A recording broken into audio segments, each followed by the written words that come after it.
Good morning, everyone, and welcome to the final session of Convergence 2024.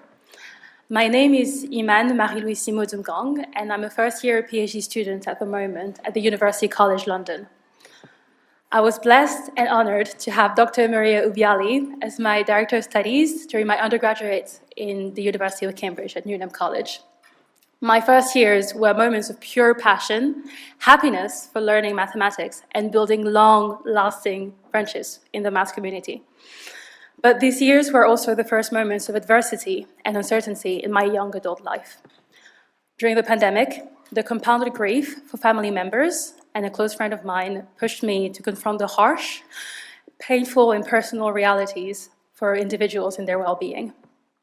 My first years were at last also where my mental health championing journey began, where, with the support of wonderful academics in my faculty, I advocated for the improvement of well-being and mental health facilities for students in my department.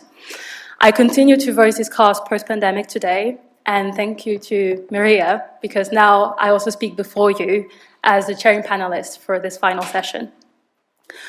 Our final conversation is going to be a smooth transition, but still a bit different compared to the session we had just before regarding mental health. The major difference is because the previous conversation we had was more of a macro observation of the realities for young adults nowadays, whereas here we have the delight to have the conversation and the feedback from people in the battlefield with clinical specialists. They will explore the complex yet crucial topic of mental health in our modern societies. Together, we will more specifically reflect together on our individual reactions to adversity and uncertainty. Because yes, adversity and uncertainty are universal experiences. Whether at times of conflict, financial crisis, or a pandemic, each and all of us may have experienced heightened anxiety about the future before. But the real question is, isn't it always there to some extent? This also leads us to admit that yes, psychic distress is a common reaction to our uncertainty. We try to heal it in different ways. A common one is avoidance, a coping mechanism so pervasive at times that it leads us to a complete detachment from reality. Despite living in an era with an ever-increasing societal mastery of nature, science, and technique, why do we still feel uncertain? What experiences increase our confidence in the future? And ultimately, how do we reach certainty about important questions in life? I am delighted to present our panel of three wonderful clinicians today. Dr. Giovanna Moretto is a clinical psychologist since 2006 and is currently based in Cheshire as a principal psychologist for Child and Adolescent Mental Health Service. Her special interests are depression, trauma, and psychogenous movement disorders in young people.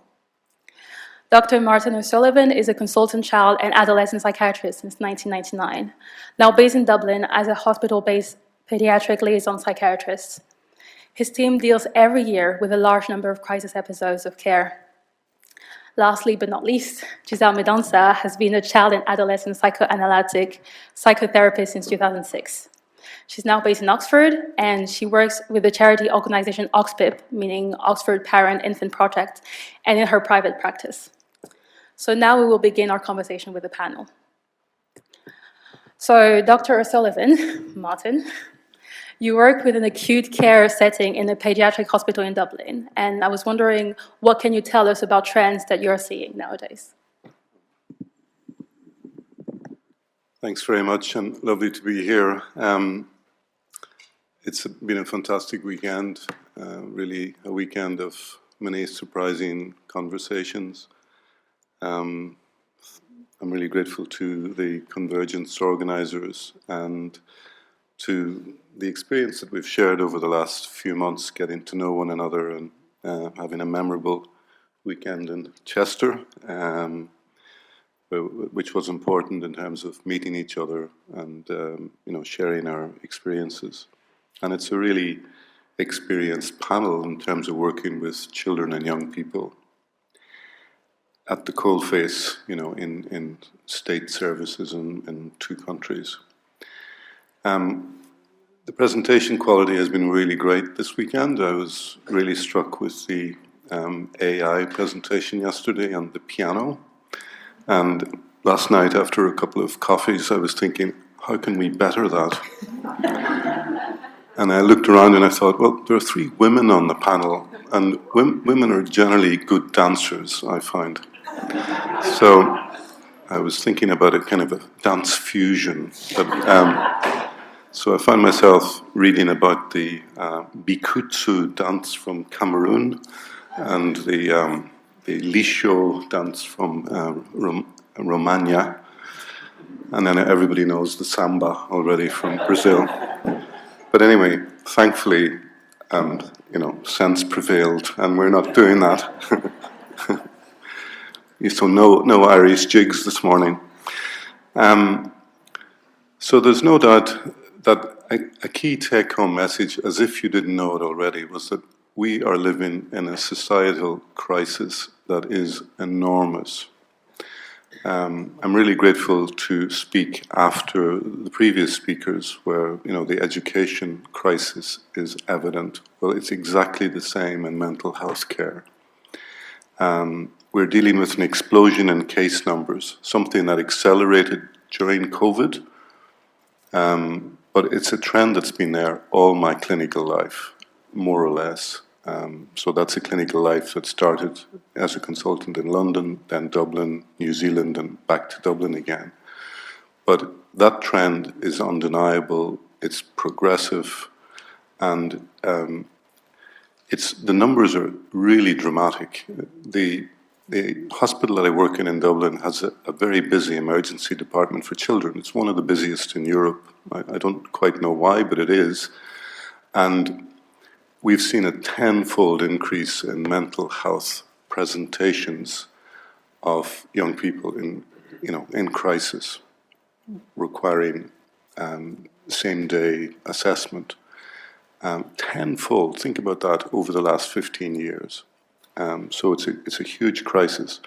And community mental health services, I was speaking to a colleague in CAMS just before this meeting, are the same.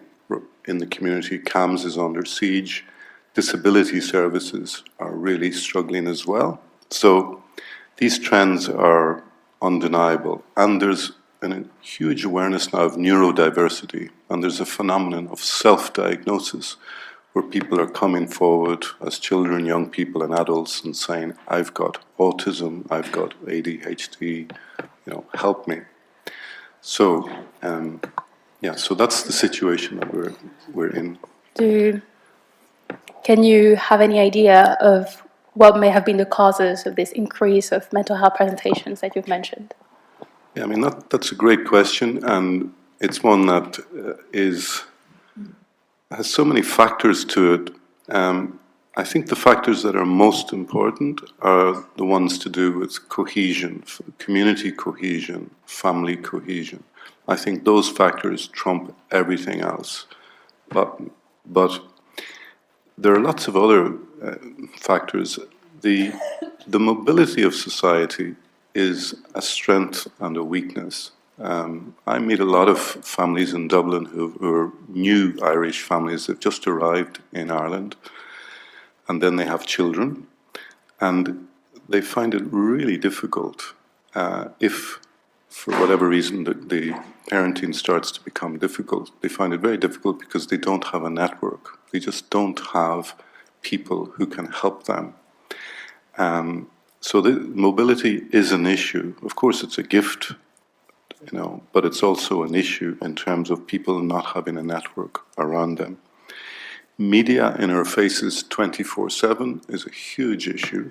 And there seems to, unfortunately, be a strong link between social media usage and distress among younger people and young adults. And if you look at the graphs, you can see that suicidality and suicidal behaviors are growing exponentially as smartphone usage grows. So it's a huge issue. So you could say then that we're living in an age of anxiety, and we see this in the increasing numbers of avoidance strategies that young people use. Hans in the last presentation spoke about the NEET generation, the NEET. These are people that are just not participating in society, really.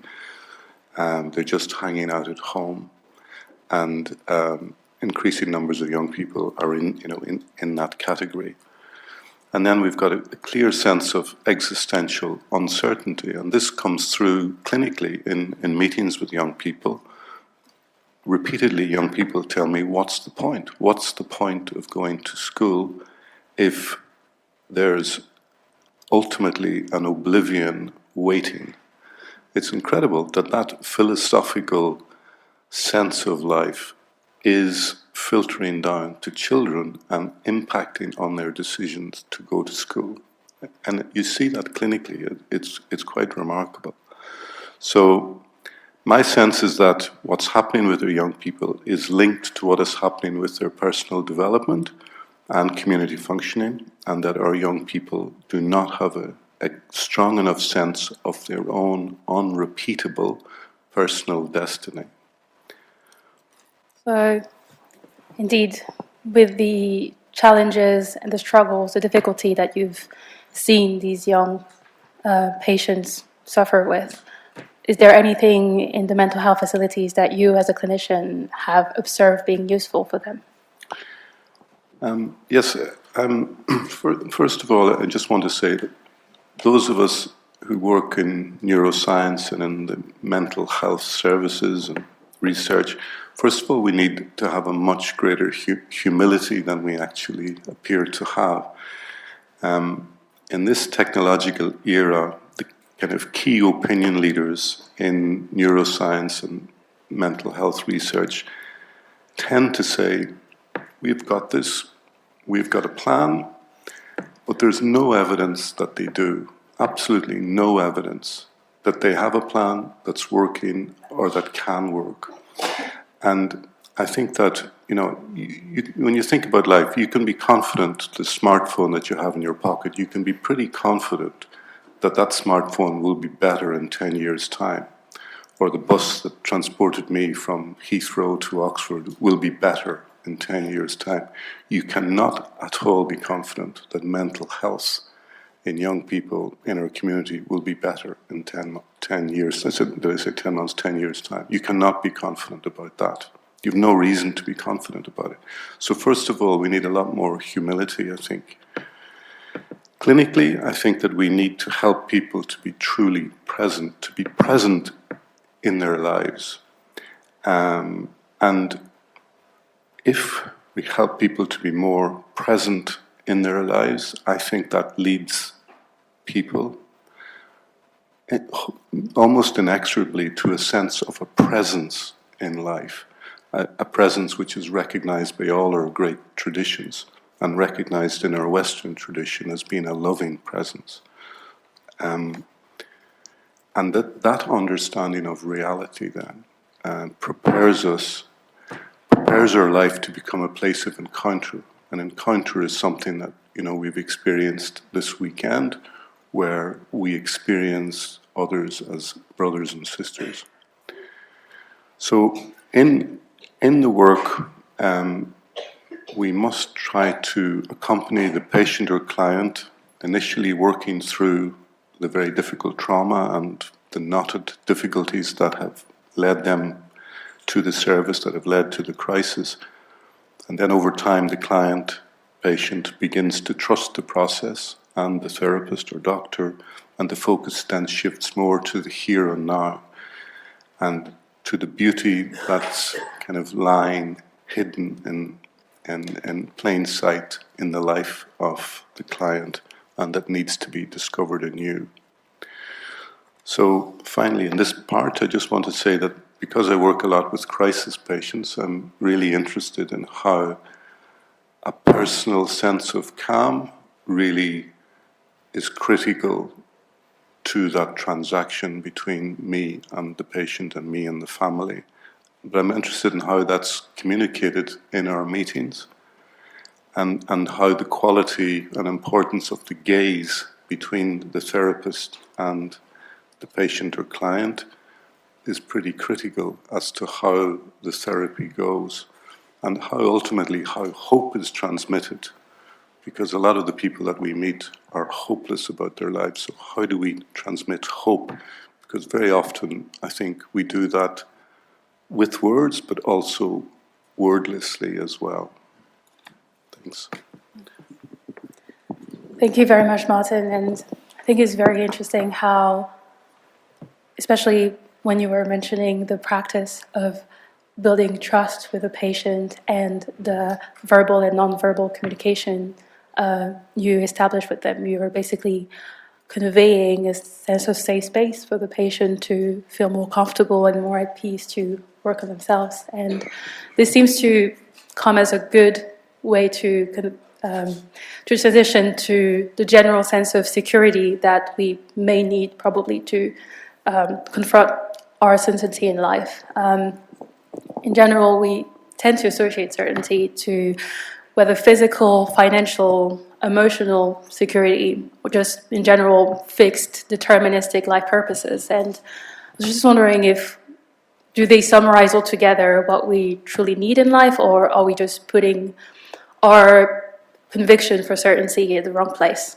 And on that note, Giselle, thinking from your perspective as another psychotherapist with children and families, with babies as well, and parents, would you be able to say something about what do you think begins when it comes to certainty? Does it have a face, a place? Does it have some specific characteristics that you can already observe at the very first stages of bonding within families?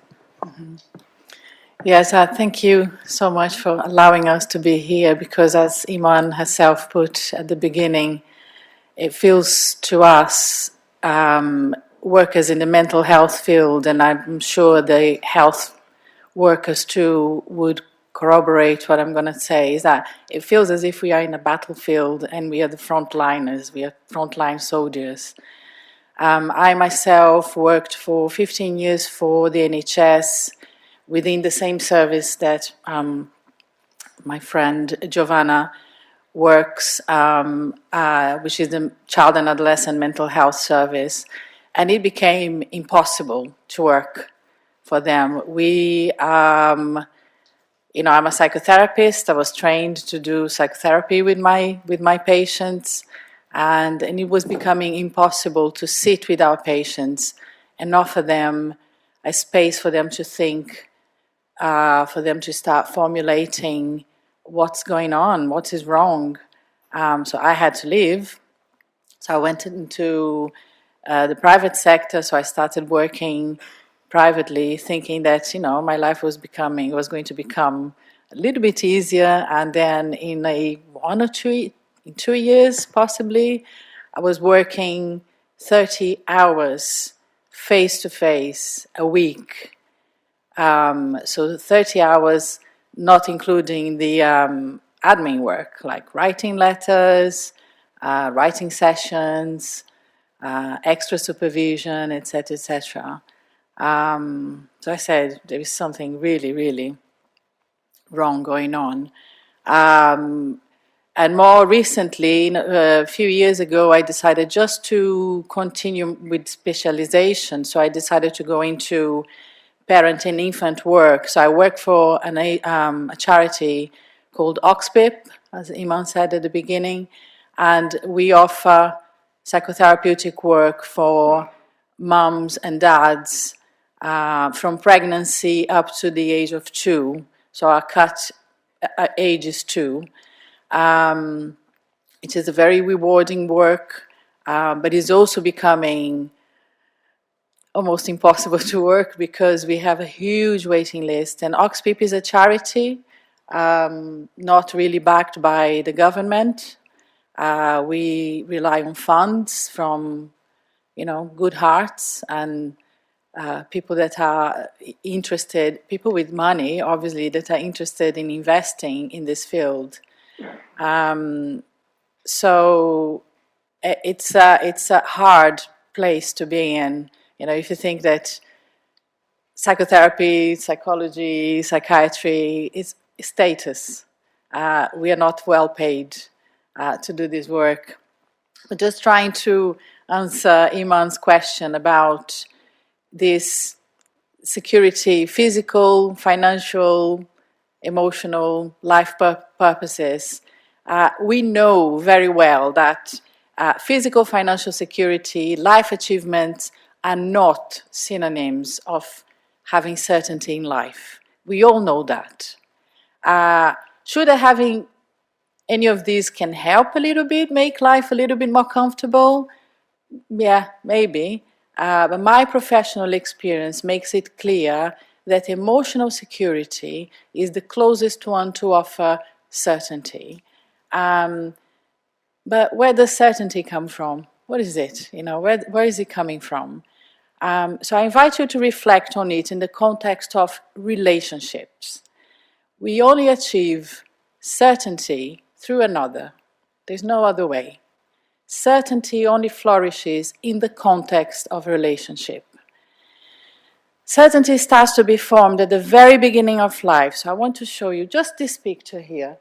No PowerPoints, we are not going, but I want you to look at this, because this is where, obviously this baby is small, but certainty began a little bit before that. So I thought that was a beautiful picture, and I wanted to invite you to look at it and think that this woman, the mother, is looking straight into the baby's eyes, and the baby is looking straight back into mom's eyes. And there is physical contact too. You can see the mother. This mother is possibly filled with a love hormone called oxytocin.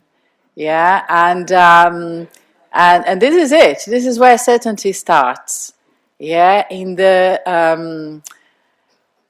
delivery room, for most mothers, in the delivery room, where after a huge amount of hours giving birth, at times we think, my goodness, why? What am I doing? Why did I decide to do it? But then the baby is finally out, and a mother is, the doctor invites the mother to have a skin-to-skin contact, and oxytocin kicks in, and the mother says, I want to have another one.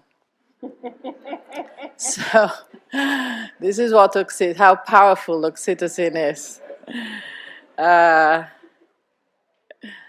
So just think about that, and this is so important, but we don't think about that ever. The place then of certainty is the relationship with others. Firstly, with our parents, as we see that in this beautiful picture. And the basis of it is total dependence from all parts. So if you think that obviously the baby is dependent on mom, but also the mom, because of oxytocin, is dependent on the baby. Because if this baby doesn't look back at mom, things started to go a little bit pear-shaped for the mother. So also the mother depends on the baby's response to her. And certainly that baby, which is total dependent on life, needs that look back, that gaze back at them. So certainty starts to take place or be formed when babies, children grow up with a sense that they belong. They are delightful, and they are also able to delight in those close to them. It is about love, and I'm not talking about love in a sentimental way. It's not sentimentalism, although you can be sentimental about that too. That's possible. So I'm talking about containment. That is containment. That is a mother looking straight into the baby's eyes, touching, kissing, and containing whatever anxiety that baby has at that moment. So it's about containment, it's about being contained, it's about being understood emotionally, reciprocity of positive affects with firm boundaries. So this, as a consequence, generates the development of sense of importance, sense of agency, and I think can't remember who was talking about it. Maybe Hans was talking about that sense of agency a little earlier in the first panel of today. So a sense of agency, that feeling that is generated in us, that we feel that I can speak, I can talk, I can put across my thoughts, my feelings, and I can be heard, and I can hear others too. So learn to self-contain. This is what's happening there. Mom is helping baby to self-contain and self-regulate. Self-regulation is one of the biggest problems. I'm always, every single day of my work, I'm talking about self-regulation with the parents that I work with the children that I'm working with too. So we are born dependent on another. Without another, we perish. And if there wasn't another person to take care of us, to respond to our cries, to feed us, and give us the basic care to begin with, our survival would be unlikely to happen. It's interesting, isn't it, that at the beginning of life for a human being is of total dependence. And it lasts for a long time. I mean, if you think about our other mammals, if you think of a lion cub, it takes a little while for the lion to learn from the mother lion to hunt, to eat, to survive. But soon they are able to walk. We can't. Look at that. If it's not someone picking up that baby when that baby is crying or when that baby is smiling and responding back, nothing happens. It's very interesting, isn't it? I wonder why life for us was planned like this. But there must be a plan. Why, it takes so long for us to become independent. And I'm sure parents here will be thinking, gosh, my child is 20 and is still dependent. Yeah, so I'm sure it's not going to be alien to you, to some of you. But even if we could survive from a physical perspective, if there was no emotional connection with another, a gaze, just like that gaze there, that would drive us mad. The baby would carry on crying and not knowing what's going to happen. Why nobody answers me? Why nobody comes and picks me up and soothes me?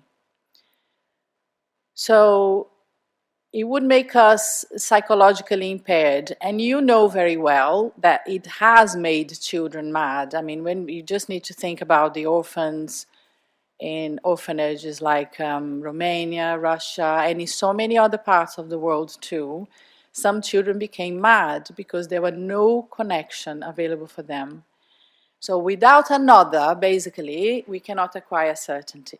So just picking up from what Martin was elaborating earlier on personal development and community functioning and the weakening of communities, what I have been observing more and more when working with children and families, with parents and babies, is that we have been carrying emotional damage from our pasts into parenthood and no community to rely on, or very little.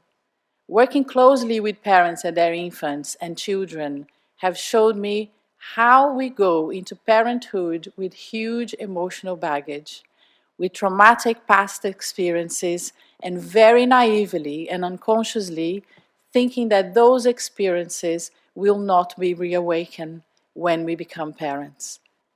We naively believe that those experiences are in the past and they remain there, forgotten.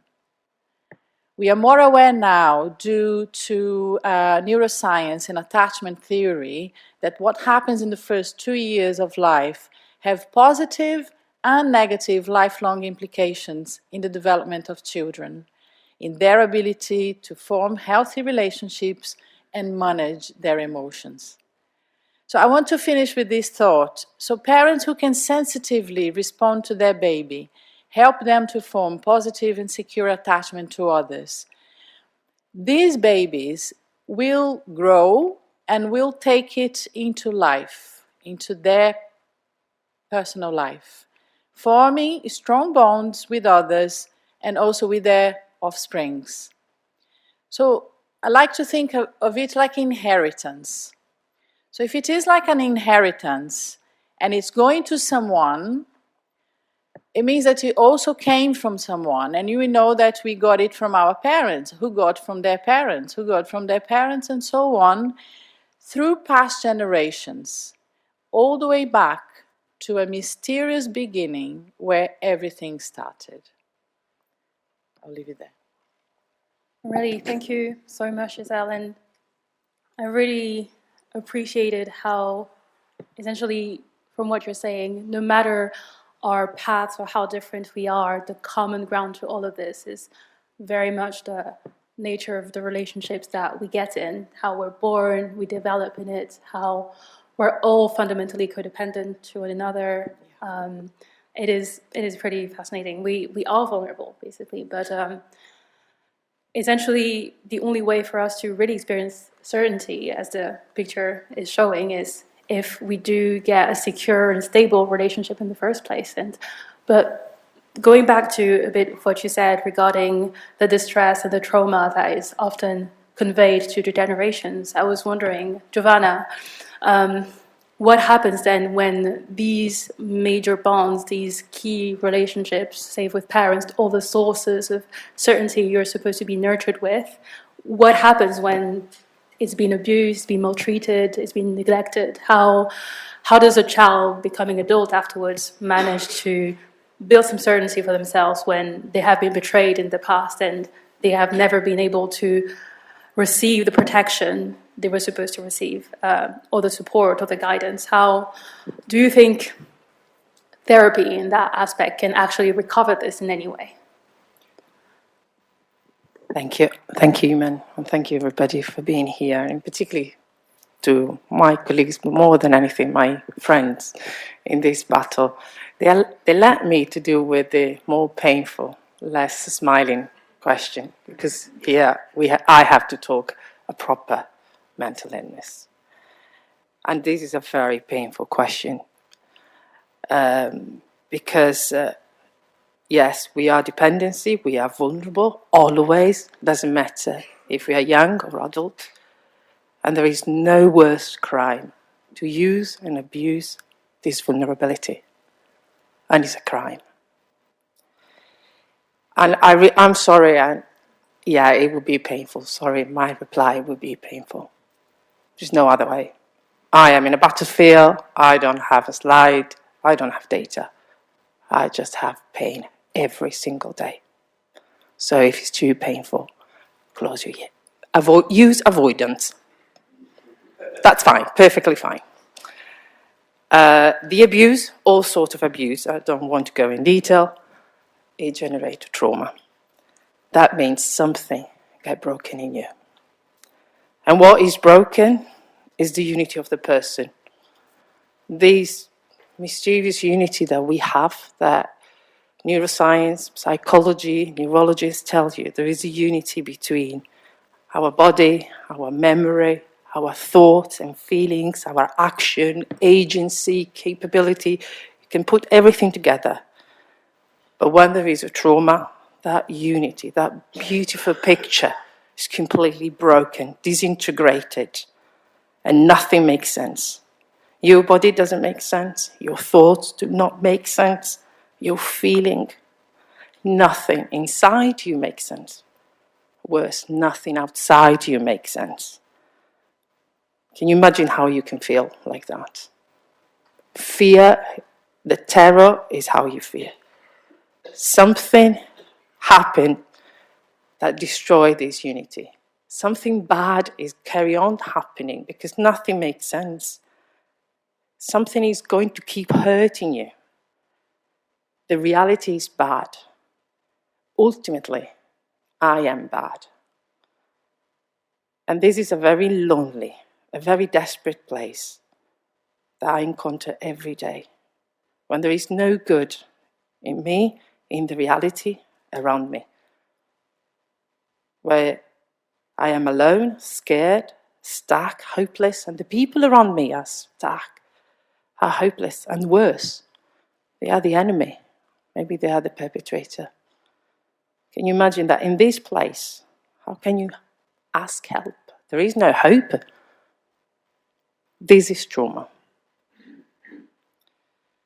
And I want to use, again, I don't have a statistic. I have family, children that carry that. So I'm going to use a story that, of course, I've changed it to avoid recognition. But to really to get through this question, because there is a healing process, there is a hope, there is a possibility of certainty starting from that. That is a very dark place where mental health get into.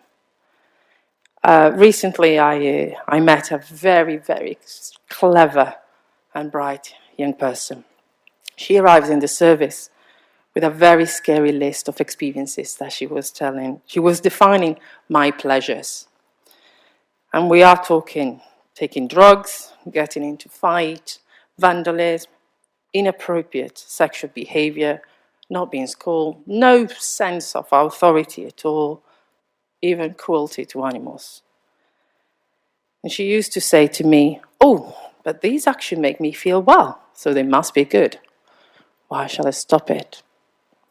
I'm a bit of a logic, so I love the logic of these thoughts. But as you can see, there was something broken there. Certainly the connection with reality, but also the connection with other things that she was doing. She couldn't see the consequences, and we were absolutely terrified with the consequences. Police, social care, everybody was involved. Everybody, especially in this country. And soon you mention cruelty to animals. Doesn't matter if you hit your parents. No, the cruelty to animals is much more scary. So, interesting. I started to challenge her, and I would say, how these pleasure, how these activities can make you feel better. Well, actually, you are in front of me because of your self-harm, your suicidal attempt, and it was clear that the fragmentation was so evident that she didn't even make these things together. At the beginning, as you can imagine, all the clinicians involved were absolutely overwhelmed with fear. So first reaction, we avoid the situation. Can we try to find a quick way to keep a distance? It's too scary, you know. She could kill the parents, she could kill, you know, she could harm herself so badly. We will end it all in prison because we haven't neutralized, we haven't held the risk, you know. But clearly we were not going anywhere. I had a report of 27 pages of forensic cams from this young lady. So the work only started when I really stayed in front of a big question, probably the more human question. That was, how can I, Giovanna, stay in front of you, knowing you, make sense of your million scary pieces? And I remember that the first month was begging everybody to be with me to keep this question open, instead of jumping to a lovely cold diagnosis like personality disorder, even to she's a psychopath. That was the risk. So, but like Giselle said, like when you hold a child that is crying, sometimes after just a few seconds, the child stops. Sometimes take longer.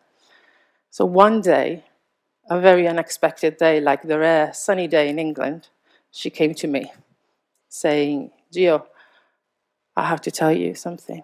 I'm not sure. I'm scared. I do not remember.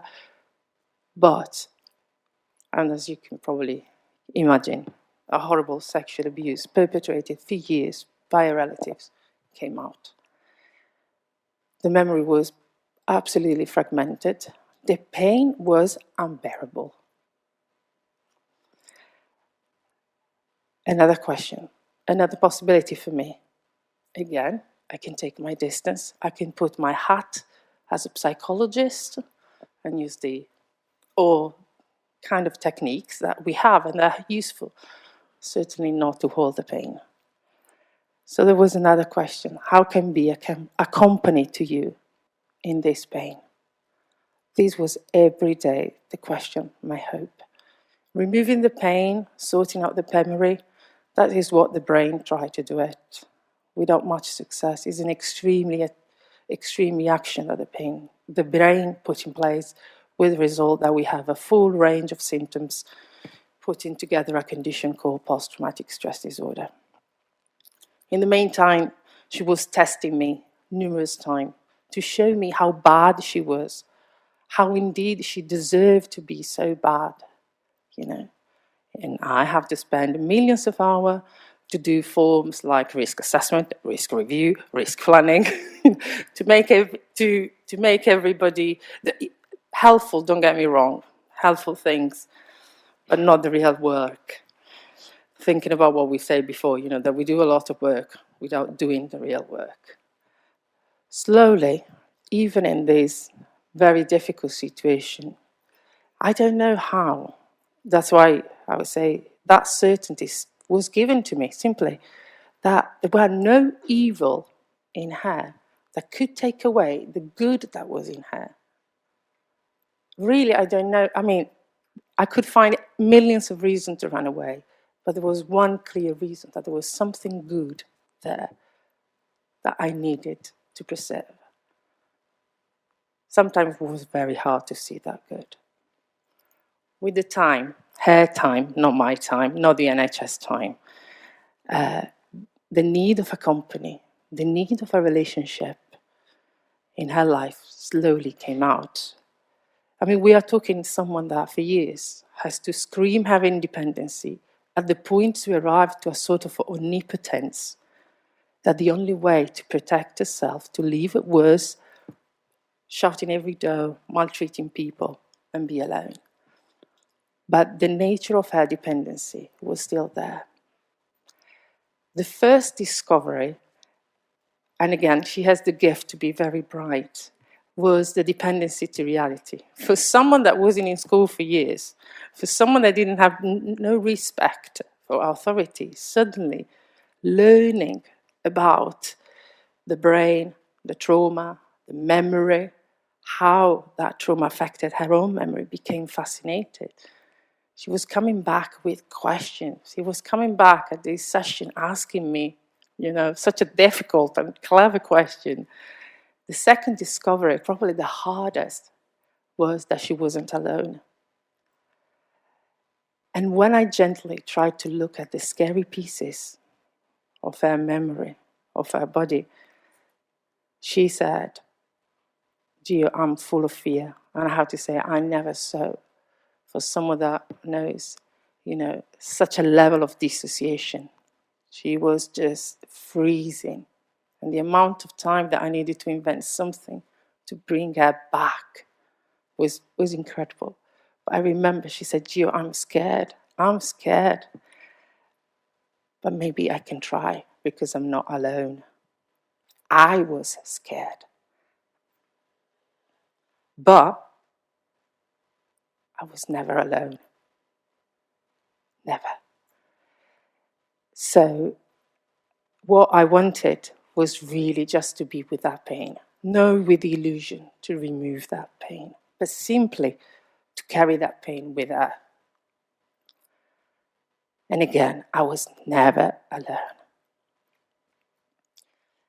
And this certainty that horrible experience didn't broken completely her was getting stronger and stronger. The certainty of her goodness, the certainty of her mystery was growing exponentially with the awareness of the pain.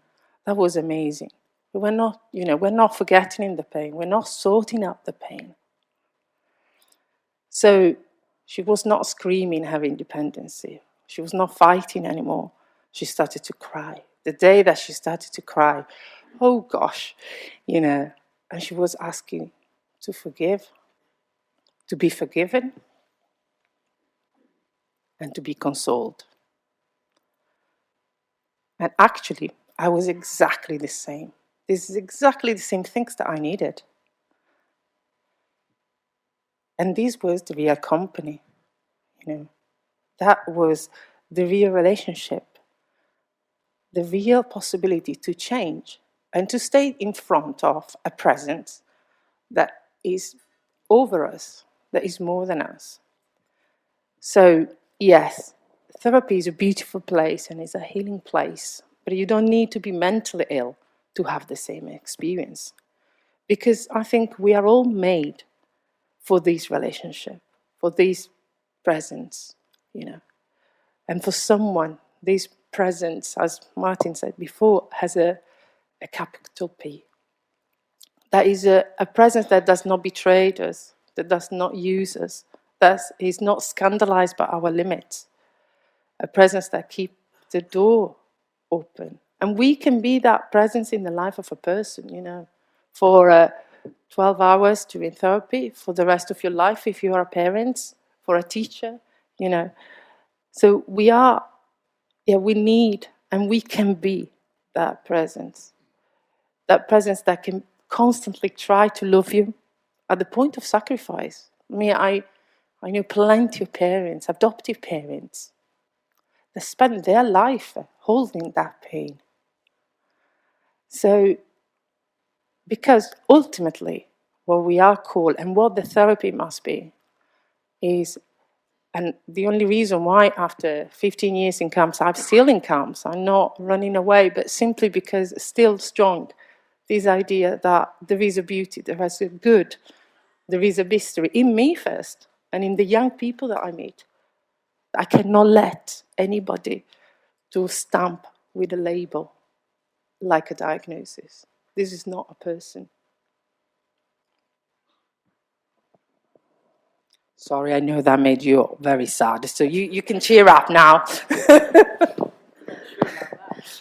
I'd like to take a moment to thank you, Giovanna. Thank you, all of you, for your work. Thank you. After this recollection of the patient's life, thank you for saving this person too. I think it's important to appreciate that altogether. Clearly, from what you've all said, it is clear that we just cannot produce that certainty by ourselves. It really seems to be fundamentally grounded, stemming from the relationships we have in our lives. So maybe as a wrap-up question, we could just wonder together what is necessary for each of us to be a source of certainty to one another. Is there a way for us to be a collective source of certainty in life? Martin, would you like to start? Thanks, Iman. With regard to certainty, I love the paradoxical line in the beautiful song by Chieffo, Il Popolo Canta. I think the line goes, man moves when he knows well where he is going. And it's a paradox because in life we don't know what's coming next. And popular philosophies today tend to emphasize, and I hear this repeated so many times at meetings, enjoy the journey. It's not about the destination, it's the journey. Enjoy the journey. And there is, of course, a certain truth in that. I like to focus on the here and now, which is clearly important. But as a culture, we've negated the possibility of an ultimate step or an ultimate destination because we define this as unknowable and therefore not worthy of our attention. But it seems clear to me that we are people who understand themselves in narrative terms. I mean, our lives have a beginning, they have a middle, and they have an end. And how we understand that end affects completely how we understand beginnings and how we understand the middle. Now, with regard to the work, I I don't think anyone can be a source of unconditional certainty to anyone else unless they experience that themselves or have met it in their own lives. But we need to be clear. What is it we're being certain about? It's about the last things. It's about ultimate concerns. Those are the sorts of things we're talking about certainty. It's so striking to me that in our culture today, our culture can only offer conditional certainty. Your smartphone will be better in 10 years' time. But the culture completely breaks down on the harsh reality of, just the hard rocks of life. And we see that in the tragic emergence of medical assistance in dying for people who don't have terminal illness, which is, a shocking development. Thank you, Martin. Would you like to follow up, Giselle? Okay, how can we be source of certainty? What I might say may sound maybe a bit obvious to all of you. Well, first point is that, in my opinion, we can only be a source of certainty if we learn to bear uncertainty. Not knowing. This is something that is one of the bases of the kind of profession that that involves sitting in front of a person, knowing very little about them, and discovering little by little. So we all have to bear the uncertainty, to bear not knowing. So building certainty is a building process, and it requires not knowing and bearing it. And this is very true for us. It requires patience to construct together with the patient, little by little, a path that we hope will take us to a place of knowing. So it's having a bit of hope too, that we will get there. So another point is authority. For me, certainty requires authority. So for the baby in the picture, obviously the authority for the baby was that mother or the father too. And children nowadays are having less and less the experience of following a proper figure of authority in their lives. Authority for children are the influencers in the media, or I think it was Sylvie yesterday that mentioned Alexa and Google search. I had a child that said, "Oh, you don't know about that? Just ask Alexa." Alexa knows everything. Google knows everything. So this is a kind of authority that for our children, that our children have nowadays. And a third point I want to say is the lack of a strong community for the families. We lack belonging. I am in front of children that have absolutely no idea. I mean, I think someone mentioned COVID, a third, I think again was Hans, that a third of the population in Britain felt good about COVID because it was the first time that they had their parents there with them. And no criticism at all, for those who could not be there, because we also need to learn our living and earn money. So we need to go into work. But I've seen that reality for many children saying, it was good. It was good not to have to go to school and not to face teachers that they don't like, that they despise, because they want something else from those children, grades maybe. So there is an old saying in English that it goes like this: it takes a village to raise a child. That's from of old, isn't it? That is from old times, because there's no villages anymore. There's no villages where relatives, friends are all together saying, no, let's take this child and let's, off you go, do your stuff, we look after them and we do the same for them. There's no such a thing anymore. Life is no longer, so this is no longer available to the families, either because life is becoming more and more individualistic, or because we move away from the places we grow up. And I'm guilt to charge, because I'm from very, very far from here too, and here I am really. Today we're doing it all alone, and we are separated from our families. That's my point. Thank you, Giselle. How can we be a source of certainty? I would say nobody will give us an insurance against uncertainty. And we are, and nobody has promised to be certain. And after 40 years of my little experiment, that is my life, I constantly perceive uncertainty in my nature, in what I have around. But I cannot think about my life, the life of my young people, without a promise of certainty.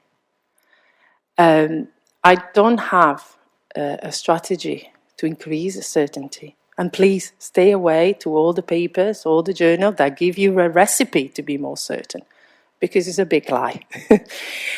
Certainty, in my experience, is something that I do not generate. And I found certainty in my work, in my flesh, in my blood, in my family, with no ownership and no merit. It's completely given. And I can see this in my job, because after 15 years, even more, every time I meet a young person the first time, I'm quite scared. You never know what you're going to encounter. And the things get worse after, because when the child offer you the pain and difficulties, the big objections start to come. Who am I to stay in front of the devastating impact of horrible experience in life? Is it my knowledge, my PhD, able to solve, these terrible abuses in life, physical illness, genetic condition, neurodivergent presentation, condition that, bear in mind, we don't have any cure, any support at the moment. I don't have these experiences in my life. I've been spared by that. So I always expecting this objection. Who are you to try to treat me, to help me with that? I never had that objection from my young people. Never. And I don't know why. I was thinking maybe that is that kind of certainty that someone, a complete stranger, can offer me the most painful experience in their life. And why they do not object. And I think because maybe they see something that I cannot even make explicit. What is this something? First is that I never see their pain as a scandal. I'm not there to fix and forget. I see that their pain is not wasted. And when I say pain, clearly this is a psychological pain, but we've been talking about a lot of pains in our world, from the war, from the fear of the artificial intelligence, for the inequality, so a lot of pains. But that pain is not wasted. Actually, that pain has a meaning. That person has a purpose. With that pain, actually that pain in life is part of that promise, and is a good promise. So I have to say, really, I don't have any other way to think about the certainty and how I can be a sort of certainty. If not, I think about my experience of faith. As a faith, certainty is given. I don't do nothing, But I always think if it's in 12 sessions, a young person can restart after a horrible experience, can restart to have some certainty in life, some hope in life. We are really all called to bring up what is certain in our life and to offer to the people. If you had for a second in your life experienced that certainty, you must bring that to your children, to your friends, to your neighbor, Otherwise, really, we say before, the agency, we are expecting someone else to sort in this problem. No. We are called, all of us, no matter what work you're doing, are called to be a source of certainty. But you have to be certain that you have met a presence that do not betray you, stay with you, love you, forgive you. That's why I say, for me, the only place is my faith. I don't know for my colleagues, but for me, it's that place that helped me to go back in my clinic every day. Thank you very much, Ivana. Thank you very much. I would like to leave you all with food for thought, some famous words by Albert Einstein, who said that there are only two ways to live your life. One is as though nothing is a miracle, the other as though everything is a miracle. And my question to you to lead the session is, what if we decide to embrace uncertainty in both ways? We can take it as something meant to be for each of us, something to look forward to, and also as a blessing to keep our lives as a surprise in our relationships, in our providence altogether. Thank you very much.